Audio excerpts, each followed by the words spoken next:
And happy whatever day it is you happen to be watching this. This is Kurt Berglund from a very rainy Wisconsin, where we actually need the rain, so I shouldn't be complaining or sounding at all ironic in my tone.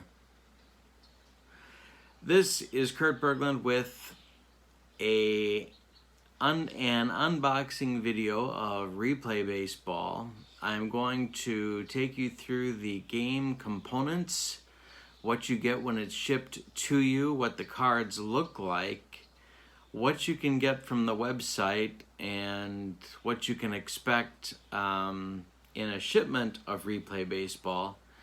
But I'm not going to take you through how to play the game in this video. So if you're looking for that, that's not what we're doing.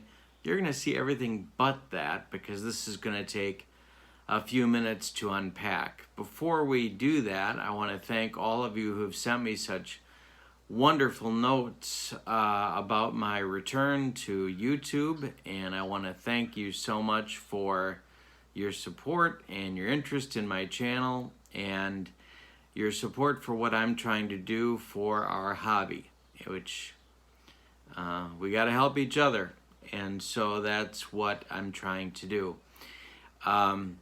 So let's get started with this unboxing of Replay Baseball. Here's sort of the highlights of what we're going to be going through today. First of all, if you're interested in checking out Replay but you haven't been to the website yet, it's replaybb.com. In this video, we're going to talk about PDFs. There are a lot of PDFs available for the sets that you can purchase on Replay. We're going to talk about season sets and what you get. We're going to talk about top 9 sets that are offered. We'll explain that. Diamond Decades, we'll talk about those, and we'll also talk about the yearbooks that are included with both the season sets and the Diamond Decade sets, and the new upcoming franchise All-Star set, which I am mentioning now so that it is on your radar for when it is released, which should be hopefully in the next few days. It is a set of franchise All-Stars for all 30 franchises. There are 30 players per team, and I'm going to be spending at least a couple of videos after I receive my set talking about that and how the set was created, and the book called Now Taking the Field, and that it was used to create it, or helped to create it. But more about that probably next week. But let's get back to the unboxing of what Replay is about. This is the modern version of Replay box. This is what you get when you order the set. This is what it looks like. And depending upon what you ordered, it kind of comes in this, and how full your box will be. So what you get when you open your set, the Replay cards are in rubber bands. This is a set of pitcher hitting cards, and I bet you're wondering how I know that, aren't you? Yeah, that's right. Okay, then you get a number of handouts. You get an introduction and sort of a one-page explanation of the game, which, if you're smarter than I am, you could probably take this and start to play a game just reading this. So this is your introduction. It's called Welcome to Replay Baseball. And that's the intro. Then you get a separate sheet, how to scout players. These are also found on the website. How to scout players in Replay Baseball. It takes you through a pitcher's card and a sample hitter's card, and then on the back it kind of walks you through a sample of play. You get with Replay several copies of their scorecard, which looks like this. The highlight of this is that at the bottom you can fill in defensive data so that if you don't want to thumb through the cards to check out defensive ratings during the course of the game, you don't have to. If that doesn't bother you, excuse me, please forgive my cough. That's what I do now. If thumbing through the cards for defensive ratings doesn't bother you, you don't have to fill them out on the score sheet. It's a good score sheet. I like it. Then you get a book. The book is the rules and the rare play charts. The rules come at the back, and they take 1, 2, 3, 4, 5 pages of single-space text, so you can get an idea of how big the font is, how much reading you're going to have to do. 5 pages of instructions give you the detail on how to play replay. Then the next item is the playboard. And of course, this has taken a few different iterations over the course of the replay lifespan. That's what the playboard looks like. It's certainly it's laminated and it's on heavy cardstock, so you can certainly stand it up. And the last piece for the game is the action chart, which is needed for semi-rare plays like box wild pitches, some types of errors, pickoffs, those types of things, and then the third base coach, which you can use to enhance your solitaire experience if you care to do so. One of the interesting things about replay, to me, is that you can choose to manage stolen base attempts, or you can have the game manage them for you. It's kind of up to you and how you want to play. It's kind of a notch up from APA Basic, which does stolen bases for you, unless of course you choose to play it safe. But if you don't want to do that, the game has mechanisms in it to do stolen base attempts and so on.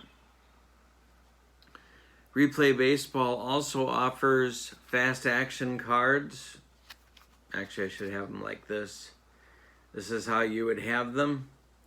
Fast action cards can be used to completely eliminate dice or to partially eliminate dice from your play of the game if you wish to do so.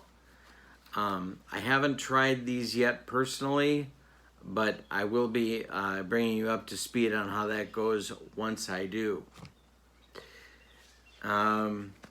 Replay, as I said, has gone through a few different iterations. This is the old, or one of the older chart books. So this, in the old days, is what the playboard was, and, well, I don't think the third base coach existed. I don't think the action chart existed. So everything was in here. Not unlike, APA, I guess, which would be a sort of a cousin of this game. But Replay, certainly in its current version, is a step up in terms of complexity and detail from APA Basic, certainly. And it's more detailed as well than, I would say, Stratomatic Basic or Advanced, but probably a notch less detailed. Well, no. Well, I don't know. Maybe a notch less detailed than Stratomatic Super Advanced. I'm not sure about that. I'd have to think about it some more. All right. For a season set, which I have here. This is the 1972 season set, which, for reasons having to do with my own craziness, I am now fascinated by 1972. This is what a set of cards looks like. In a typical season set, you get about 30 cards per team, although there are more cards available typically on the website. The dimensions of the cards are 3.5 inches tall by 2.5 inches wide. Every team, this is the sort of the headline card for each team. There is not a roster on this sheet. It is a suggested batting order with platoons for those positions where a team platooned in the batting order for that spot. So, for example, and this is the 1972 California Angels, and if you look at the number 8 hitters here, you can see that Art Kushner got the lion's share of the work versus left-handed pitchers. He's on the left side of the slash mark. And Stevenson, oh boy, this is going to drive me nuts, so I got to look it up now. Left-handed hitting catcher. The Angels in 72 had injury and productivity issues, we'll put it that way, with their catchers. John Stevenson, that's his name.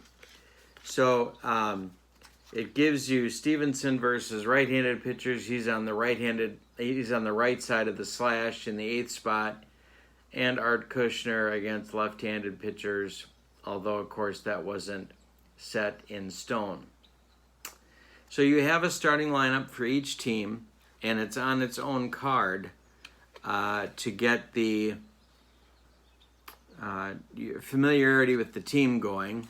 On the back side of the card, I think this is the case for all of the sets, but I'm not sure of that.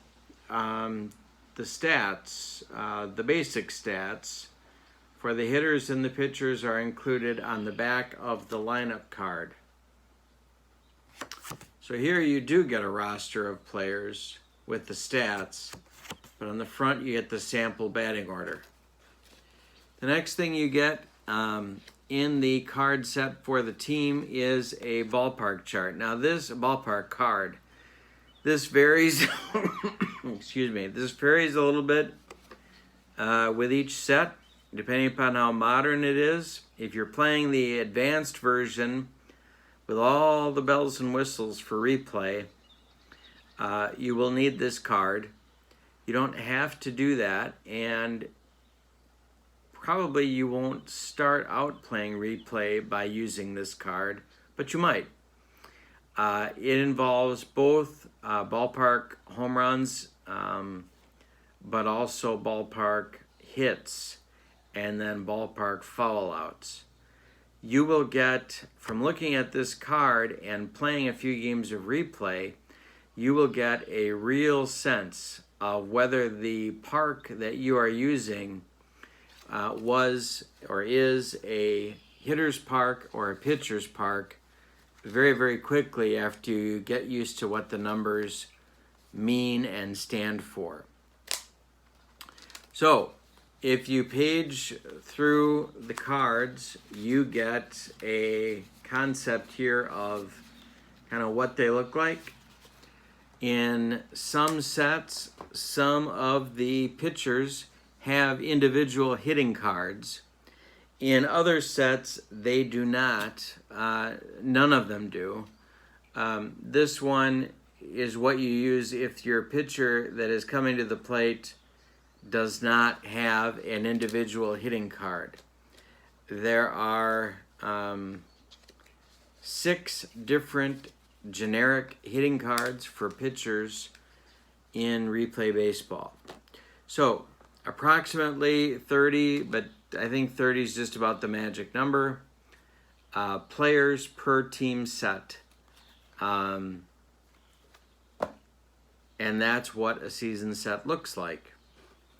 Now, also included with a season set is what's called a yearbook. And a number of things happen in this yearbook that I think are very interesting and helpful to the gamer. The first thing that you get is an introduction to the season that describes what was going on that year that made it unique, and all of your standings for both leagues. And then it gives you an idea of some statistics, some batting leaders for both leagues. And then it gets to really the guts of the yearbook, which is a couple hundred words about each team's season and star players, or in some cases, the disappointing players. These essays are written by gamers, and they describe what made that team tick, or not tick, in the case of teams that struggled in that particular season. So there's a couple hundred pages, a couple hundred words per team on these pages. And in the centerfold for the yearbook comes excuse me, an instant replay chart. And so if you are going to do a replay of the entire season, this gives you a way to extremely quick play the other games on the schedule that you are not replaying. So you can generate standings for yourself with one roll of the dice per game, because the visiting teams are given a score and the home teams are given a score, and then you roll the dice, and that resolves the winners and the losers of each game. Okay, so then you go through a few more pages, and there is a set of roster moves, a sheet, sometimes two sheets, that describe the major trades and transactions that took place along with their date, so that if you are doing a replay that uses real transactions, you can do that. Then the last thing you get are multi-team pitchers and position players, so that you know what their statistics were for in their tenure with each team. So I'm going to give you an example of a couple of those. This is the 2018 Brewers that I'm looking at here. This is Mike Moustakas' card. Mike Moustakas in 2018 was acquired by the Brewers from the Kansas City Royals. And if you look at the card, you'll see that you are told that right here at the top, that this card is good for both combined stats for Moustakas' 2018 season with both clubs, and those are totaled for you at the bottom. Now, not every player gets one individual card for both or as many teams as they played for that season. Sometimes they get separate cards, but with Moustakas, he gets all of his stuff rolled onto one card. If you've never seen a replay card before, the ballpark effects or the ballpark re-rolls take place in the shaded boxes if you roll those. And we'll go into a lot more detail about how you play replay baseball and what the cards are all telling you about replay baseball. But this is a basic card. Now, if you're wondering, okay, what does a pitcher's card look like for those who were on multiple teams? This is Gio Gonzalez, also from the 2018 Brewers. You can see that he was a Washington National, and the Brewers acquired his services during the season as well.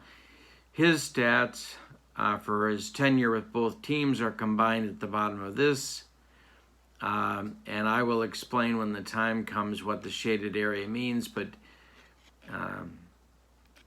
basically what it's telling you is that Gonzalez in 2018 was much more effective against left-handers than right-handers.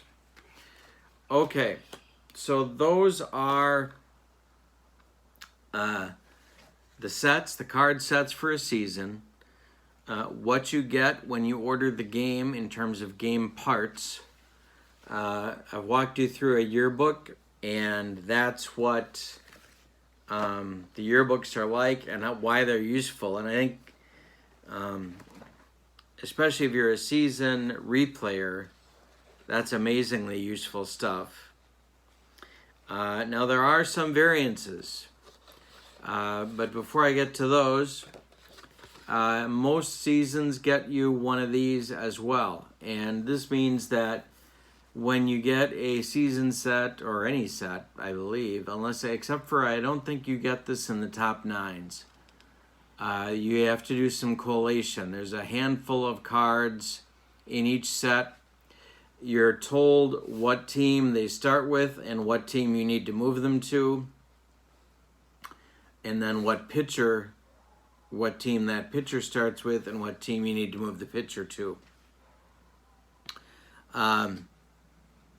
There's also some notes if there are particular rules that are changing with that season set.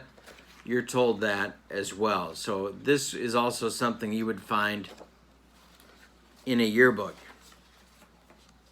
Some of the seasons, this one is 1979. Instead of putting the instant replay chart, which again gives you the ability to quick play the rest of your schedule, is not your centerfold, it's an attachment. So that could be a difference that you get as well.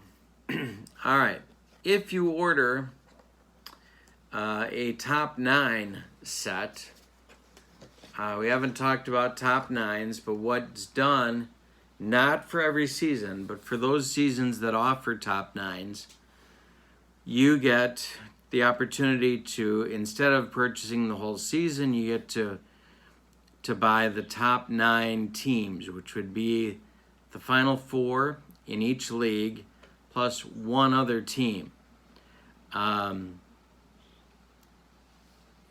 In the case of the Bud Selig Commissioner era expanded playoffs till today, you'd get the final 4 teams plus one of the defeated wildcard teams.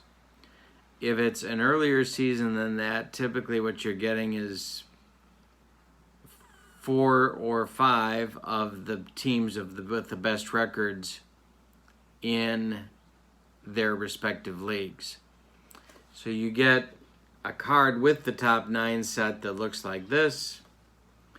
I have in my hand here, this is the 1960s decade top 9 set. So these are the Ballpark cards. You can see that these look different than what I just showed you from the 1972 set. These are about almost 4.5 inches by 2.5 inches. But the information's basically the same. Picture is a little bit bigger. And then you're ready to roll with your top 9. Top 9s are not offered for every season or for every decade, but they are available, I want to say, for maybe 10 or 12 different offerings, either a season or a decade. You can pick up a top 9. It's a pretty inexpensive way to dip your foot in the pool for replay, to pick up a top 9 and get yourself, in addition to that, get yourself the game parts, and you can save a few bucks if you're not sure if you're going to like it or not.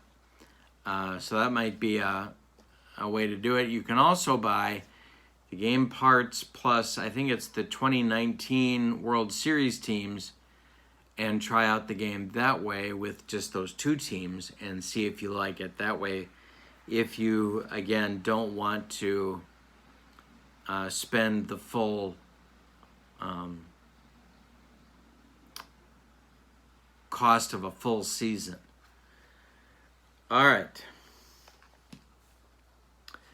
So we've talked about, so far, the PDFs. We've talked about season sets. We've talked about top 9s. I want to say one more word about top 9s. We'll come back to that. And now we're up to Diamond Decades. Diamond Decade, the top 9s, first of all, let me say, if you get a top 9 decade set, in the case of the 1960s, the top 9 teams for that decade are reflective of 9 of the best World Series teams. Now, that doesn't mean they're all 9 World Series champions, because they're not, but they're 9 of the best World Series teams. I'll tell you what I mean right now. So for the 1960s, the 1960 team is the Pirates, the 1960 Pirates. The 1961 team is the New York Yankees. The 1962 team is the Giants, but you don't get the Yankees again. The 1963 team is the Los Angeles Dodgers, but you don't get the Yankees again. There is no team from 64. From 65, it's the Minnesota Twins.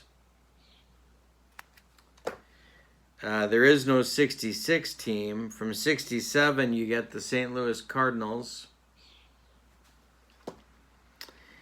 There is a 68 team, is the Tigers. You don't get the Cardinals again. And then you get both 1969 World Series teams, the Orioles and the Mets. That makes 9 teams from the decade. They are not necessarily the 9 best teams in baseball in that decade, but they are reflective of the World Series of the decade and sort of a smattering of what that looks like. Now, if you're into a particular decade, but a top 9 doesn't give you quite enough detail, and yet you don't want to buy the season sets, you have an option, and the option is called Diamond Decades. The Diamond Decade sets are usually a single decade, but in a couple of cases, they are combined decades. So, for example, I have one here for the 1940s and 1950s. So those 2 decades were combined. Deadball is combined into one decade. It's combined into one diamond decade. I believe the 20s and 30s are combined, but I'm not sure of that. You'll have to check that out. On the other hand, the 60s, the 70s, and the 1980s, and the 1990s are all individual diamond decade sets. So it kind of depends upon which one you're talking about, which particular decade you're talking about that you might be interested in purchasing. Let's talk about the 60s as an example, and then I'll kind of juxtapose that against the 40s and 50s set so you can kind of see the difference. The 1960s set of teams is listed for you. If I can make my fingers work, here we go. So they give you the Diamond Decade team standings in the yearbook for the Diamond Decade. So instead of the, like you would get in a single season yearbook, you'd get the basic standings for that season.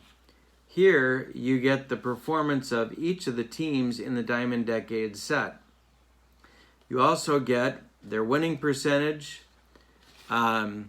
their runs scored and runs allowed, and then their Pythagorean performance either above or below what they would be expected to get in terms of wins. This is provided for you inside the yearbook for the Diamond Decade set.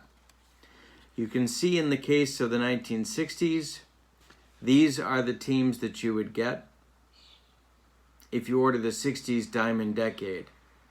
There are 18 teams per Diamond Decade. So you get 2 more, if you want to think of it this way, you get 2 more than you need to do a 16-team tournament.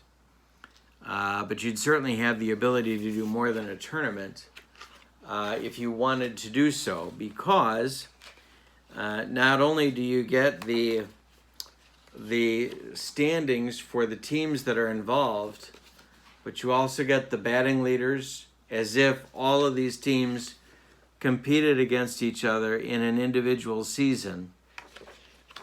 And then you also get the instant replay chart so that you can, if you're just replaying a team or 2 or 3 in a schedule of these Diamond Decade teams, you can with one roll of the dice do individual games between the teams that you are not replaying and develop standings. The Diamond Decades also have write-ups for each of the 18 teams in the Diamond Decades. Most of these teams are playoff teams, or in a couple of cases they're near playoff teams. Like, for example, in this set, the 1969 Cubs would be an example, or 64 Phillies, 62 Angels. There are a few teams that are sort of near misses in the playoff hunt, and they get teams in this Diamond Decade set, and they are described as well in the yearbook. Again, at the end of the yearbook for the Diamond Decade, you get the multi-team players, and how that it gives you an idea of how the acquisition of those players may or may not have affected the performance of the team that they landed on that was in the Diamond Decade set. All right, so that's what a single decade looks like. For the 40s and 50s, for example, when 2 decades are combined in replay baseball sets for Diamond Decades, again, 18 teams are the magic number. So you're given the standings, the won-lost record, the percentages, the runs scored, the runs allowed, and the Pythagorean projection. Everything else is the same. I'm fascinated by a lot of things, but the 40s is a decade I know almost nothing about in terms of baseball. I know it's a very fashionable decade to rip because of World War II and the players that were in the service and the quality of play that happened while many of the stars were gone. However, there was an awful lot of great baseball being played in the 40s as well, and I'm very eager to use this set to see what baseball in the 40s was like. So there's a lot that you can do with this, and I'm looking forward to giving it a try. All right, last thing, or one of the last things that I omitted, is that you get 3 dice with Replay Baseball. 3 D6s are what you need to be able to play the game, and then you're ready to go. If you've got the charts, the ballpark card that you need, even a rudimentary understanding of the rules, you're ready to go with replay. Now, I'm still in the process of figuring out what all is going to be going on my channel and when it's going to be going on my channel, and this will probably be my only video for a few days now that will be coming while I do some work on scheduling and tape some videos and all that good stuff. But there is going to be replay featured on my channel, and one of the things that I'm going to do is to walk you through how to play replay baseball. If you don't know how to play it, though, and you want to take a look, certainly Cards and Dice TV, Tony, my good friend, Tony walks you through that with several of his videos. David Baseball Demos does it as well.